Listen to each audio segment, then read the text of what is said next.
Awesome. We have ADAFlect on the call today. And happy Saturday to Margaret and all the angels here on the call and all of our investors. Today is a very interesting AMA. This will be our first BSC AMA that we've done and project that we've looked at. So I know, most of us already love ADA, but having, something like BSC is interesting as we've spoken about as a group. So wanted to bring this opportunity for us to vet out today, and take a look and also ask some questions. On the call we have Mama Bear, aka Margaret, and Margaret has ran FLC, or had been in a capacity there for a while now, and I've followed FLC. Been in multiple projects there, done well, some have not done well, but overall I've won with FLC, so I'm always going to support. And Margaret's always been a really good resource for me in the space.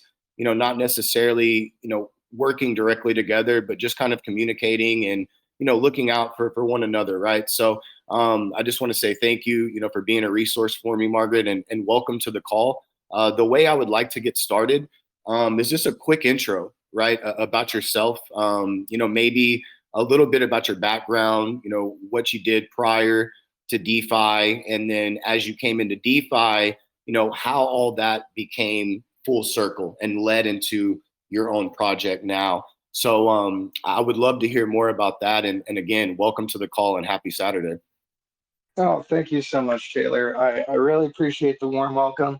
Just to follow up on some of what Taylor said, yeah, I've been admiring your work for some time since you showed up in the space, and since we've had the pleasure of getting to communicate. It's really been a great experience, all in all. And I just want to touch on the sentiment of networking in the DeFi space. It's really the bread and butter. So finding good people that are respectable, that have good ethics, good morals, and that you're willing to work with in capacities where everyone can benefit. It's definitely really nice to see that happening here in motion. But that being said, a little bit about myself. I have varied experience. I first went to college for psychology, and then I went in for game design and computer science. And due to some unforeseen circumstances, I unfortunately had to drop out. So kind of ended up in survival mode for a few years. I don't know if any of you know what it's like to, be away from home, not have access to a safety net, have to work for your own bag, you know. So things were tough for a little bit.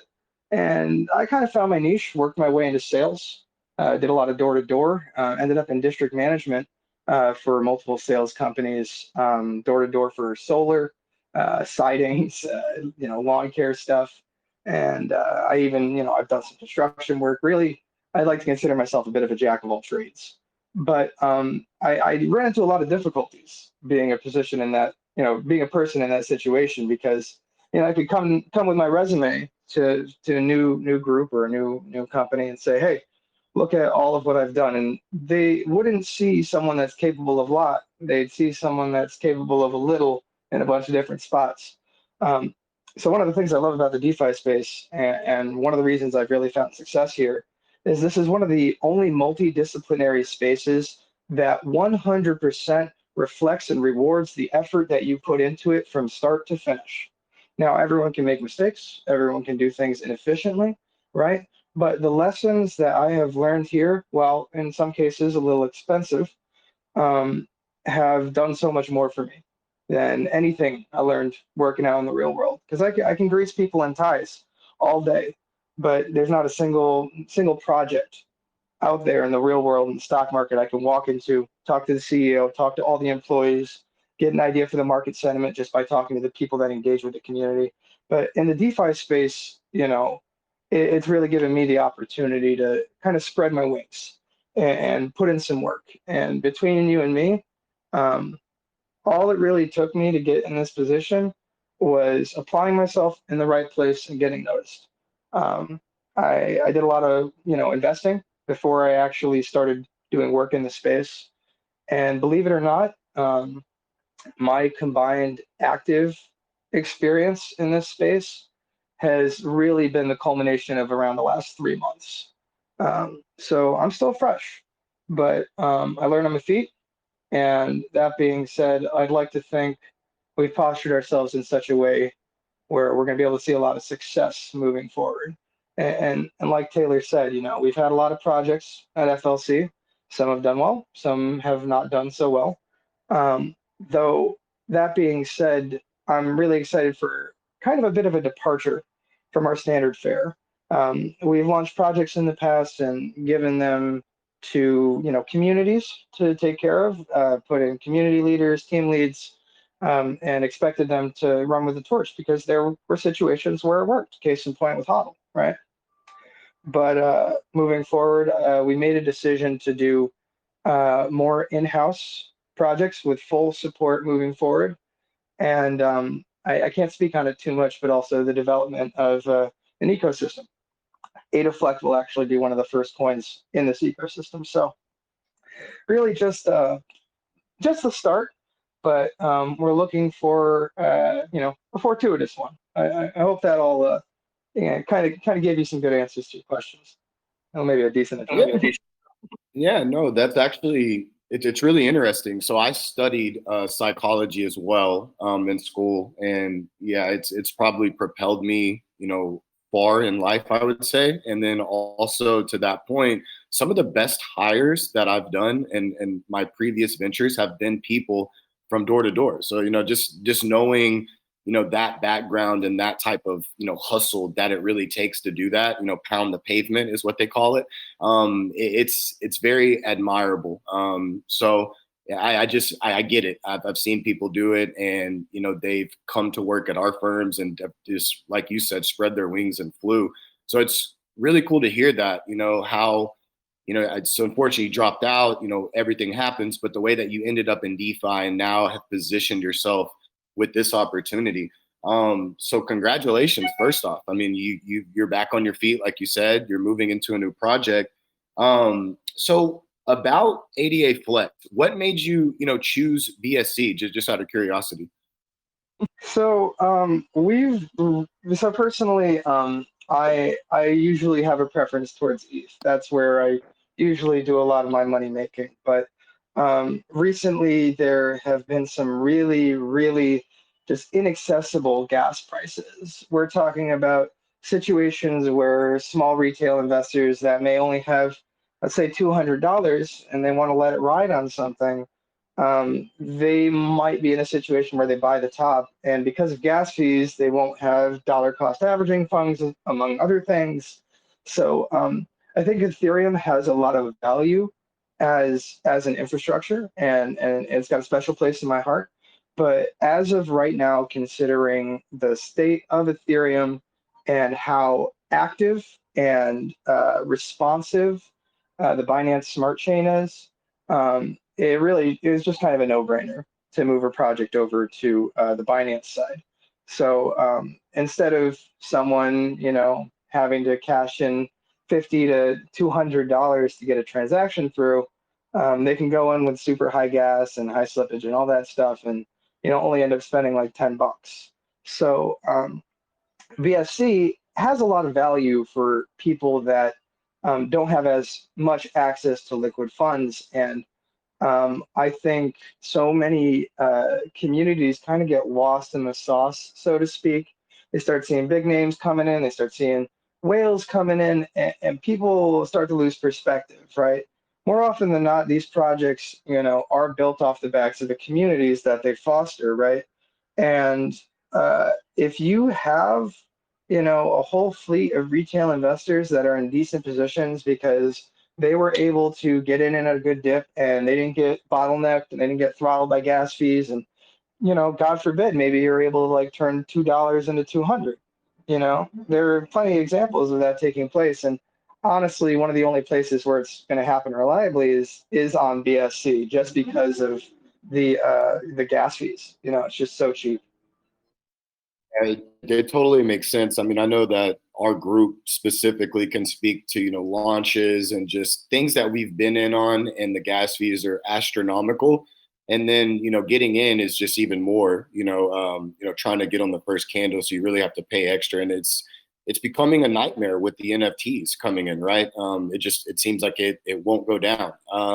But so it makes sense, moving in to the BSC, starting out there. Before I get into any more questions, I think it's helpful to explain, what ADAFlect is all about, right? Like, give us the juicy details of the project, the reflections, just basically the whole kind of high level review of what ADAFlect is, where it's at in its current state, and what we could be looking forward to.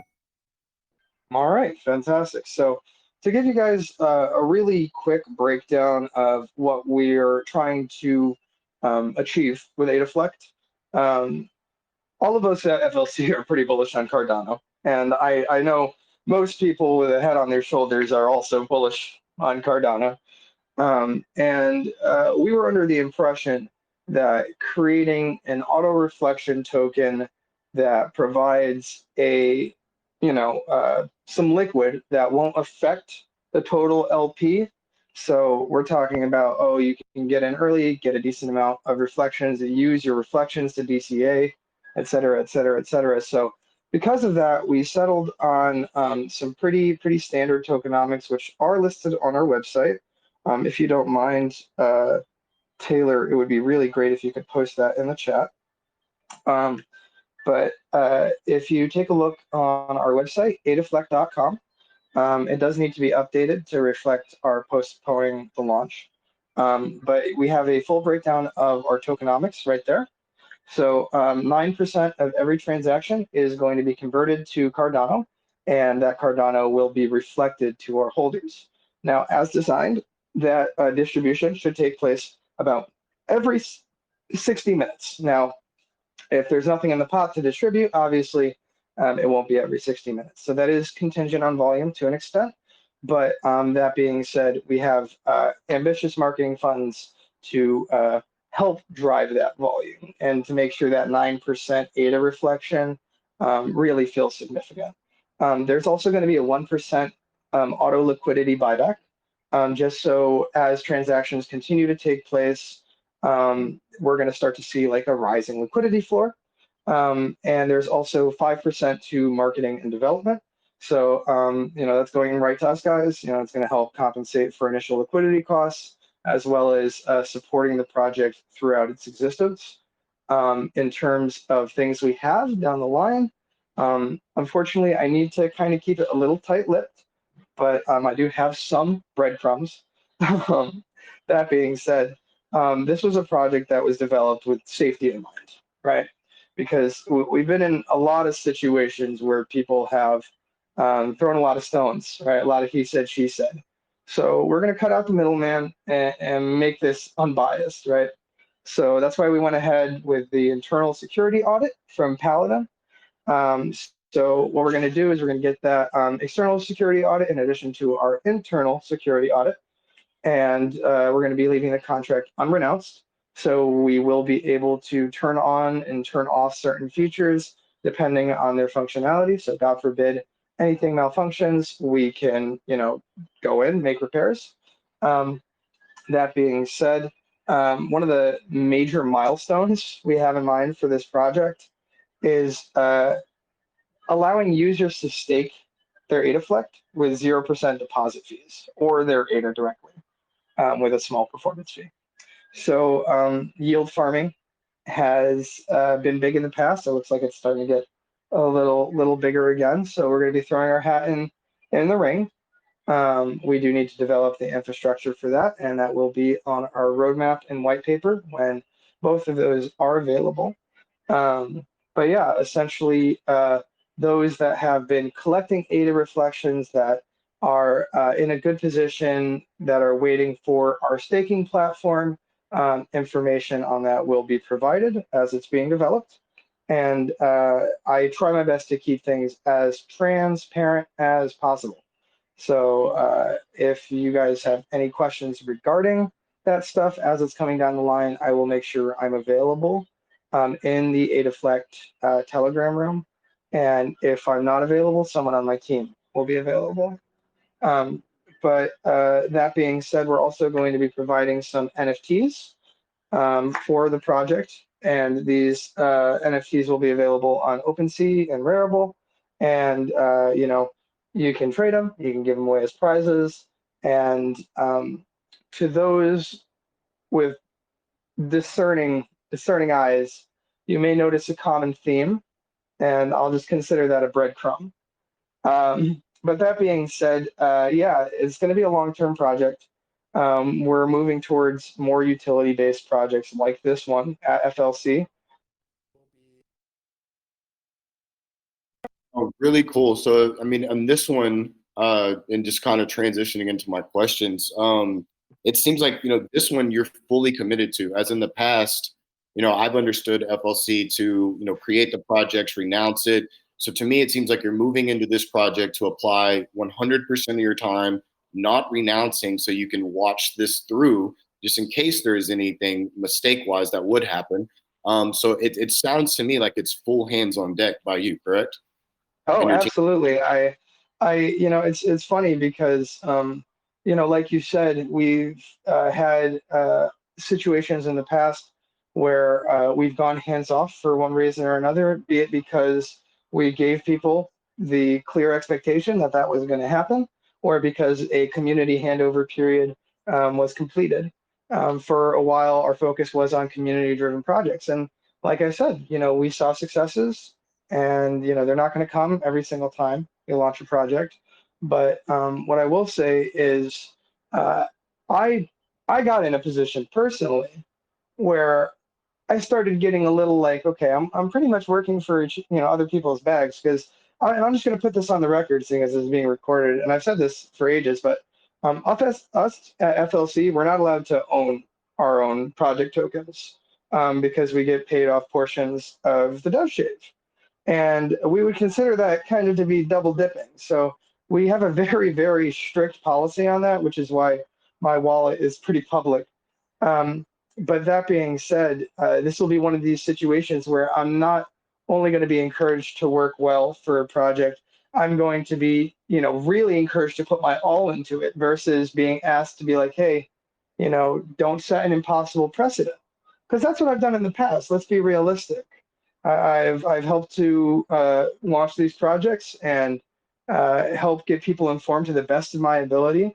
And then a lot of the times after we say we're gone, I still stick around because I try my best to make sure, everyone involved is at least moving in the right direction. But that being said, that's not something I need to worry about here, because this is going to be people that I've worked with, people that I have a level of respect for. Not to say anything about our community mods. The people that work hard and do well, I love them. I respect them to death. But I am so excited to be able to develop something with my team, do it on my time, and really have more control than I've had in the past, which hopefully will result in some good things. No, no, no, totally makes sense. And yeah, agreed too, right? Like you, as an investor investing into, early stage ventures or companies, projects, right? Anything, I'm always looking at the team. So, one of my due diligence and, vetting items, first one is it a community, or is it a community play, or is it, an actual team that's behind it? And, what are they going to do to scale? So in terms of scaling, um, I would ask, where's the use, right? I get the staking, for the ADA, obviously trading volume is going to drive that. But the NFTs that you mentioned, are these going to be sold? And I guess my question is there any other streams of revenue that are injecting back into the project, creating more income other than the 5% fee? So, on that topic, in terms of how we will be handling the NFTs, I want to touch on it, but I can't stay there long. There is some planned utility for some of our projects that have similar NFTs. But the thing is, that's something that's in development and will affect the development of ADAFlect. But I do want to remind you guys that this is effectively this the start for an ecosystem, for an entire we could say set of projects that will work to coexist and support each other. So as of right now, the revenue stream into ADAFlect is pretty much locked at that 5%. We're not doing any, buy limits or extra taxing or anything on the launch, as far as I understand. So it's just going to be that flat 5%. And it may not be a lot to work with in, in the short term, but we have coffers. We have coffers, and they are far from, they're far from empty. They're not as full as they should be, but they are far from empty. And by virtue of the fact that this is going to be a project we're going to be putting our full focus on. That's not just going to be a focus in our work ethic. That's going to be a focus financially as well. So I hope that builds some sense of confidence because, in the contract, we're going to be seeing additional revenue that will flow back into the project, but it will also be receiving the full financial support of FLC throughout its existence. So, you know, take that as you will. And very good. So the way I would take it is right now locked at the 5%, but moving towards something where you can't really reveal your cards, but that would be laid out to create another stream of revenue back into the LP or back into the project. Correct? Is that something you're working towards? You would say? Absolutely, absolutely. And in lieu of having access to that, directly after launch, it won't be an immediate development. We will be making use of funds that we already have access to help enrich the project. And just as a reminder for those that aren't informed, we will be providing 50K in initial liquidity for trading. And additionally, we have already vested about 13K on a Paladin audit. And to those of you that don't know Paladin, they're a pretty solid auditing company, and they do some pretty solid pen testing. And that's one of the things we've had difficulty with in the past in-house. So we made the decision to make sure that this pen testing takes place externally, so it can be, as safe as possible. But yeah, so far, roughly about 63K invested, but I doubt that's going to be it.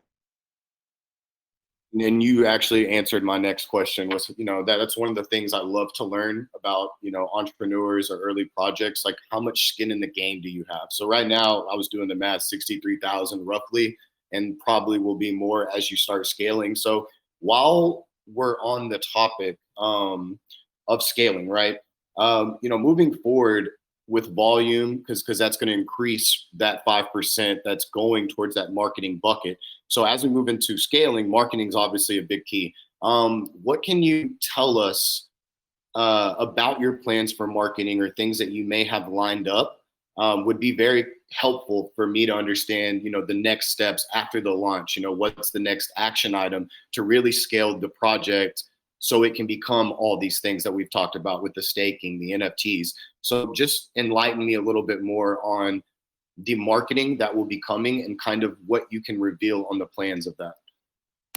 So it may not be a popular stance, but I think it's a pragmatic and efficient one. In terms of marketing, I think the vast majority of our work that will take place will be applying pressure when is necessary and when is due. Meaning, if we need to make use of a portion of the marketing funds to do any sort of buybacks, or we need to make use of a portion of the marketing funds to get exposure through content creators, be it on YouTube, Instagram, what have you, right? There are definitely options for that, but traditionally in this space, I feel as though marketing is a bit of a double-edged sword. Now, I'm not going to say marketing's not going to take place. Of course, we're going to do marketing. We have full intent to do some great marketing for the project. But what I will say is a lot of people have this expectation of what happens after it starts, right? So it's like, oh, guys, we just, signed up for this marketing package. Okay. Certain people, they'll expect an instant 20 to 50% bump in the price. But the reality of the situation is a lot of the marketing that we need to engage with is going to come from community engagement. So I'm talking about running contests where people are shilling together and being rewarded for that. Buying contests are obviously an option. But between you and me, if we have a massive marketing coffer, I would much rather it go back to the people that are actually invested in the community. Because, sure, people can say there's value in going out and spending like, oh, I'm going to drop 10 ETH on these 5 calls channels, and we're going to see what happens. And there can be some value there. Don't get me wrong. But the vast majority of growth people will see in these projects, and I've seen it time and time again, is when people truly understand that they are in it together to work together. So if I come out there and I'm like, hey guys, we're going to be launching this piece of marketing material, and no one rallies around it, what was the point, right? So the vast majority of our marketing, my goals in the first few days, the first few weeks of our launch, is developing a strong, core, galvanized, and informed community that is willing to work together, do it in a consistent enough manner to see the results where they're happy and we are happy. Because people need to understand, this can be a mutually beneficial thing. The DeFi space is one of the only spaces in the world where you can walk in, buy something on the bottom, get 10 to 15 people engaged, and immediately see benefit in your portfolio. And let's be realistic here. Who wants to deal with a bunch of view botted, you know, garbage? I'll keep it PC. When you can get to know people that are active in your community, where you can foster real interpersonal relationships that result in people, receiving mutual benefit. That's what this space is supposed to be about.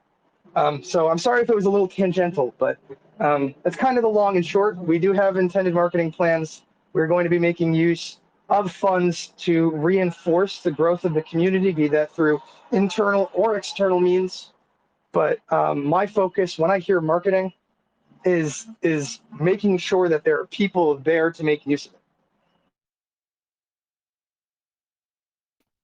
And totally makes sense. The community is key. Your investors, right? Like us as investors coming in the community, that's something that I do heavy due diligence on as we look at projects, and really as a unit move into them. We're, big on what the investors are like, who are our peers going to be. So the fact that you're looking ahead in terms of making sure that your community is working as a unit and happy is going to be prudent to success.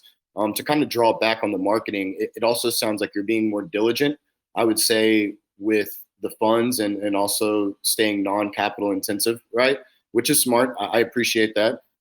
That's a step, in early stage ventures that I think more entrepreneurs should do instead of, really say, expending their whole war chest at once on marketing. It's, really good to do it in more of a strategic manner, which kind of leads me to my next question. In target demographic with ADA, it really appeals more, to your larger traditional investor and all the way down, right? So I'm just wondering, obviously you're going to have, ADA and everybody that wants to invest. So attracting kind of that smart capital that is already, big money in ADA, is there a plan possibly behind that? And just wondering, if that's on the radar or the runway for you, and if where really the rubber would meet the road on getting some of that crowd in. I'm just really curious on it. I think it could be lucrative for the project and the investors that would be involved to attract that smart money continuously to the space. Absolutely, and that's definitely something that's one of our goals. But we need to think and be very realistic, because more often than not, large retail investors don't look at microcap coins and they see, okay, this has got staying power, because we're in a market where we're seeing P&Ds all day. We're seeing rugs. People legitimately losing their money, right? So if we want to talk about a project that is going to have some legs and that's going to really, really attract itself to traditional retail investors, the smart money in Cardano, I think a lot of that is going to come from, like I said, some time and consistent community effort. Because the reality of these microcap coins and meme coins, as people call them, I don't like the phrase meme coin. I think it's a bit of a dirty word, because at the end of the day, these are all startups, right? So if you want to look at one of these small projects and think like, okay, how are we going to hit the big game with it? That has a lot of value. But my whole sentiment is walking before I run, right? We have fantastic industry connections in traditional crypto fintech, which is something I'm very proud to say we have been working to foster through our time at FLC. And I think the combination of our attempt to create industry standard contracts, experiences that are attractive to traditional retail investors as well as larger corporate investors. I think the reality of the situation is uh, these are things that will come with time if we can continue to execute as we intend. Execution is key on everything, obviously. And would I love to get big heads from the ADA crowd in here? Absolutely. Is that going to happen just off the back of the efforts of our team? It could. I'm not going to discredit that. But the reality of the situation is that's going to come from being able to get access to things like, like Huddle was doing. They got they got articles done in Yahoo, some other main publications, right? There's a certain level of posturing that you need to do to seem very official, right? To seem established in the eyes of some of these larger investors. So getting to that point is 100% a priority. But I don't want to sit here and tell you like, oh yeah, I know all the big whales in ADA and we're going to get them in on here. And I'm not going to lie to you guys, but what I am going to say is the reality of the situation is we've got a strong team, we've got a strong community base, and honestly, there is a lot of potential in the work ethic that we're going to be putting behind this project. I think it can lead us to places like having massive Cardano whales in our space. But in the meantime, we can make use of the fact that we have effectively a first movers advantage on ADA reflection tokens with solid backing. Additionally, we're in a situation where market sentiment is destroying traditional retail investors, and we are trying our best to empower people in that space. And I think once we get over the initial hump, first week, first 2 weeks, we're going to be in this position where growth will just continue to be exponential and exponential. And like I said before, finding a healthy launch floor is important, but at the end of the day, I'd much rather there be some room for growth where dedicated community members can show up, get the bottom, and really work their bags, and not just be in a situation where they've got an asset they can sit and watch, be in a situation where they've got an asset that's connected to a community that's welcoming, that's opening, that's informative, where people can make sure they are getting all the information they need. So, taxons are everything on the blockchain. So, everything's written in stone, and everything you would ever need to know about anyone involved is right there. So, that being said, encouraging people to stay informed and building an informed space and opportunity for some of our smaller investors, and then opening that up to larger investors, I think has a lot of value. But yeah, it's all about building the space first, building an attitude, building a mentality, right? Because if you don't have that, you don't really have legs. Totally. You have to, like you said, crawl before you walk, but you have to dip your toes in the water too, is what I say. So, I appreciate that. And one thing I will add too, just in our engagement over time and in the space, you're very transparent. And so, just, hearing that and your honesty behind it. And then, I think that you will work towards it, but kind of how you're starting, I'm appreciative of that because, most people will tell you what you want to hear.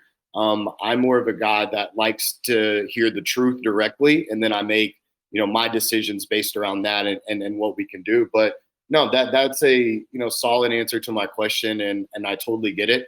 You're looking to build it up organically, bootstrap it, and really work your way, like you said, and polish yourself into some of that PR where you can be mentioned in Market Watch, Yahoo News, Benzinga, different ways to attract that smart capital. And again, everybody on this call will tell you I always end up talking about execution. So the fact that you have started talking about that, what are the next action steps for you just internally, right?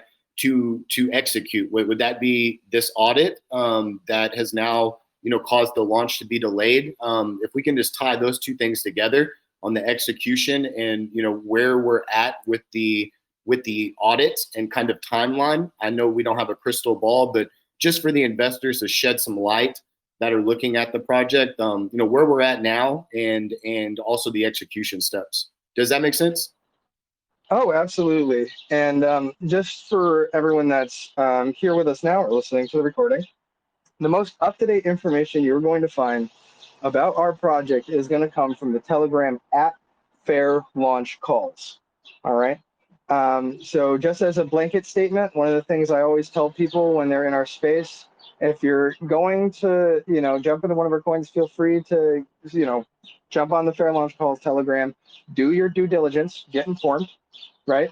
And make sure you're in a position where you have as much information as possible. But to give you guys some more of that information, yeah, the biggest reason why we've delayed our launch is because we are still waiting on the results from that audit. Now, I think there could have been some benefit for just saying, screw it, we're going to push it. We built some hype. Let's go. But between you and me, I would much rather promote a safe space, and as I said earlier, a space that mimics industry standards, right? Where people can come in and again make sure they are as informed as possible. And between you and me, if we have some issue come back on the audit, I would much rather have that happen before the contract's live, right? We don't want to give you guys something faulty. We don't want to put you in a position where you're working off of the sentiment that we're pushing, but not actually having a decent product behind it.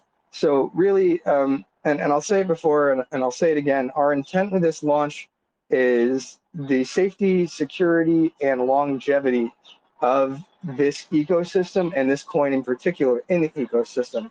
So we can see growth as a group at Fair Launch Calls, and we can also see growth for the people that come and join us on our projects. In terms of where the importance is, I prefer if other people were making more money than I was. I'm an altruistic person like that. I'm sure people would like me more if I gave them a fat bag whenever I showed up. But like I said, our goal at the end of all of this is to make sure we are launching a truly fair project. It's fair launch calls. That's the whole thing. We want to give you an experience where, the only person that's going to, take the money from you is someone that outtrades you. So I want to give you all the opportunity to join us and trade responsibly. All right. I want, and I don't want to get too much into it, but one of the things I like to do is like if I have 5 ETH, I'd rather chop it up over 10 half ETH investments because whaling in on something that has some value, yeah, but there's always another dip, right? And if you're out there buying bottoms and then pushing yourself and your community to grow that, that bag is going to get fat. I have to second you. Every time I see, a fair launch, quote unquote, not towards, fair launch calls, but just in general in the space, it can be really scary these days, right? Just with the snipers and everything like that. And that's one thing I'll draw back to, in terms of safety. In the fair launch calls launch, there's been snipers before, but you've also nuked a ton of snipers and, added that to the liquidity pool. So moving into this project, and this will be my final question. I would like to open it up for our community to answer, to ask questions. But moving into this launch, what are you working on, and that you can tell us for reassurance, on these snipers that get in and these bots, right? I mean, is there a way to stop that, or are we just waiting to see what that first candle does and looking for a dip? Just kind of touch around that for investors, Yeah, novices, yeah, like looking, yeah. please. So just to give you guys, some information on that, throughout our work at Fair Launch Calls, we have been working on refining anti-botter and anti-sniping scripts. In fact, it was one of our biggest draws early on when we were a little younger, because more often than not, the average investor doesn't have the expertise required to A, get the information they need to set up a bot, or B, bot or snipe or do any of that effectively. It's an expert level trading strategy, right? And it's one that preys on those that unfortunately aren't as well informed. And I really don't think that's fair, right? Because these aren't just numbers, these are people's lives that are being affected. So I think the sentiment behind trying to make sure snipers and bots aren't prevalent in our launches is very important. It's something that we strive towards. But the reality of the situation is whether or not that security exists on the first candle is to be seen. I've seen the development of new types of bots, grid runner bots, front runner bots, that have been getting more complex, harder to deal with. We're talking about bots that are building contracts that make wallets that self-destruct after they've transferred funds, so you can't track them. Like it's some really nefarious stuff, right? But at the end of the day, my goal and the goal of us at Fair and Launch Calls is to give people at least an opportunity to escape that sort of situation. Now, is that the reality? No, that's not always what takes place. Case in point with our launch at HODL, we had a sniper that ran away with about half a mil of the liquidity pool, and it put us in a position where we had to put $500,000 into the liquidity, and that's liquidity that's locked for 100 years. So, don't get me wrong, I love the Hollow Boys, but we're gonna have to work that back, right? That's an investment. So people really kind of lose sight of how much really goes into these projects and how much, at least I personally am affected when I see these situations take place, because um, if I sat there on the call and I'm telling people for half hour to an hour to invest responsibly, and then people are buying, FOMO candles and getting wrecked, there is a certain place and time where you really just can't do anything more than you have already. So, as I've said, my goal is to make sure people are as informed as possible. And one of my processes in doing that is more often than not during launches, because of the track record with those candles and how dangerous they can be with so many of our investors, right? I always tell people, it's like, hey, if there's a floor, it could be worth waiting for it, and at that point, that's a decision you need to make for yourself, because we have goals, we have plans, and we want to do some great things with this project. But if people are going to treat it like a gamble, it's going to end up like a gamble. If you guys want to give us your faith, and some trust, hopefully we can make use of that and build a project and a community that really thrives. You know what I mean? I actually know what you mean completely. I've been on those launches, and I think the first one that happened was Everate, and it skyrocketed, and it was one of those just kind of decisions when you see it drop, you're just like pot committed, right? Like, you know what, I'm just gonna re-up. So I did that, and it worked out really well for me. And so that's what led me into more projects and kind of that understanding, like these things happen, right?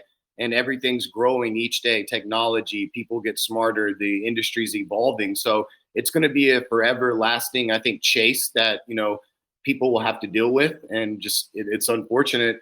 But knowing it beforehand, right, and knowing that it'll never be perfect, I've kind of incorporated that into my strategy. On these fair launches, like expect the worst, and if it happens, I've bought those dips, and HODL was one of them. A couple other projects, and things actually went really well after that for me. Made some decent money, got to put back in the company, things that I wanted to do for myself. So, I can personally speak to that experience, and it's good that you're, in house trying to refine that, and you're staying up to date, kind of on that situation with bots, right? I've personally, like the last launch, it just it really upset me as well, to put me down the rabbit hole to find out who is doing this, why, and how can we come to terms and really work a way to where we're protected. So I get it. It's a tough challenge, and every launch, that's probably my biggest fear. But knowing that I always expect the worst. So you acknowledging that, and the fact that you're also working on it, I think gives more conviction to the community and investors, that you're addressing it. So thank you for that. But now I want to step back, and open the floor for the community. I feel like I always just ask all the questions, or I get carried away with it. So At this time, if any of our core team that's on the call, if you're unmuted, feel free to ask questions. And also, if you are muted, you can feel free to raise your hand and we will tee you up for a question. And then lastly, if you want to just do text, feel free to write in the chat. And if you don't want to do that, feel free to DM me and I will ask the question for you personally. So, at this time, Margaret, thank you again, so much. This was a very, solid presentation. You answered my questions extremely well. So again, at this time, I want to open it to the investors and the community here. So stand by and wait on your questions, my friend. And thank you again. The floor is open, everybody. By all means, and I apologize if I'm a little in and out. I've actually got to go pick up my vehicle, so I will be available, but I might be a tad distracted. So if I'm a second late to answering, I'm sorry.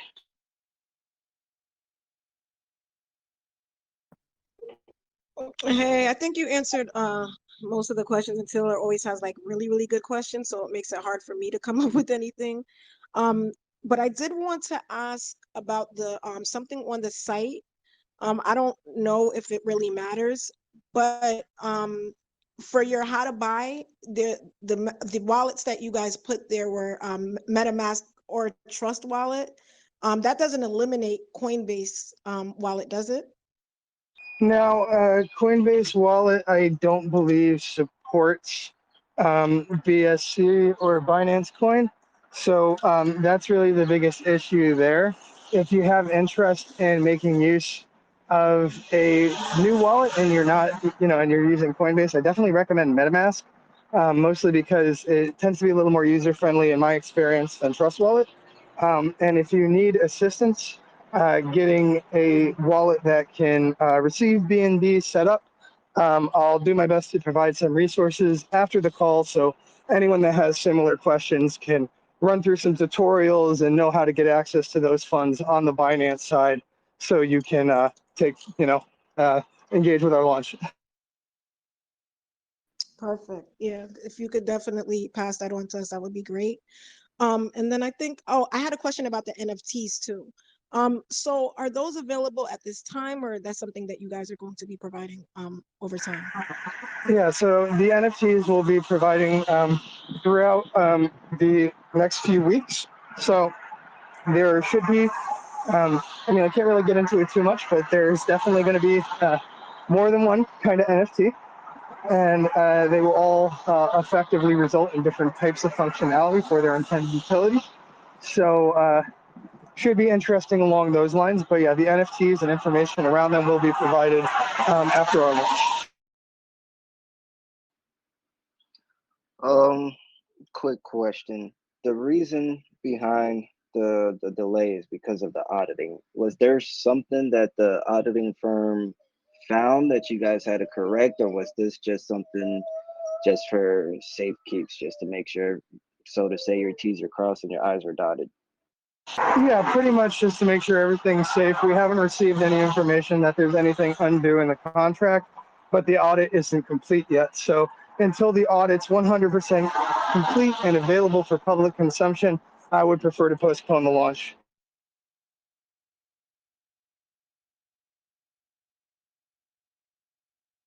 Yeah, I agree there with you too, Margaret. And I just came up with another question. I'm sorry. But I'm looking at my notes and just the buyback sticks out to me, that 1%. My question would be, who's managing that buyback? Is it you or your whole team? And, who has the authoritative mark to say, we need to deploy those funds now, or is it automatic into the contract? Built right into the contract. So on every single transaction, there will be 1% automatic liquidity buyback. Yeah, thank you for your, thank you.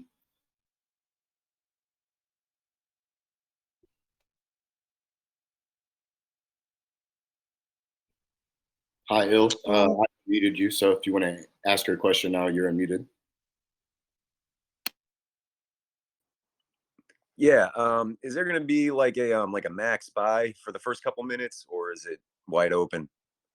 Yeah, it should be wide open. We've had issues with buy and sell limits in the past, causing some bottlenecking, even on BSC. So we've done away with that in lieu of preventing, or in hopes of preventing some insta crazy dumps when all the transactions go through at the same time. You know what I mean? Because that's what's happened in the past. There's been a lot of bottlenecking, and then a bunch of transactions will go through at once, and then it affects the chart very violently. So we're hoping to kind of circumvent that by making use of the Binance chain, right?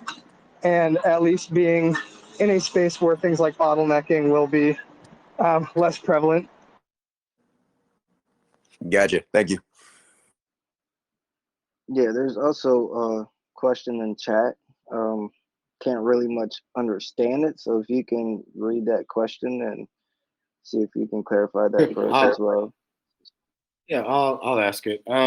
So one of our members has a question. The ADA redistribution, will it be similar to other projects that are in the FTP realm, like similar to CoinMerge? Just specifically because we've noticed contracts that have sold and really dumped the price and then redistributed that. So will it be automatic according to the tax in the contract, and will that help not affect the chart? And also, does that make sense?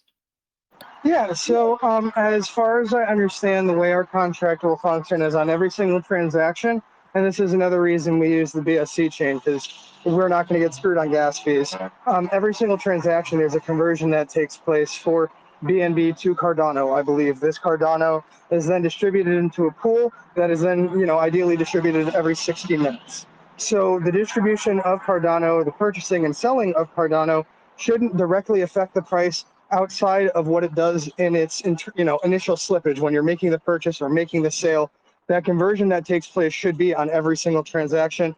It's not going to be like, okay, we've got 200 BNB in the pool, we're going to go buy a bunch of these, all these tokens are going to be bought at the same time and distributed, or all these tokens are going to be sold for BNB and then distributed, because like you said, that really can affect the price in a super negative way. It results in what I like to call gas wars, and they're really ugly.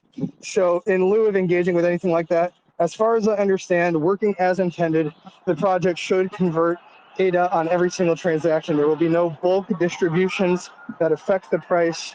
And yeah, hopefully what we can do is we can create a rising floor with that distribution of ADA, because those that are bullish on the project can obviously then take those funds, use them to buy dips, and the story starts all over again. You know what I mean?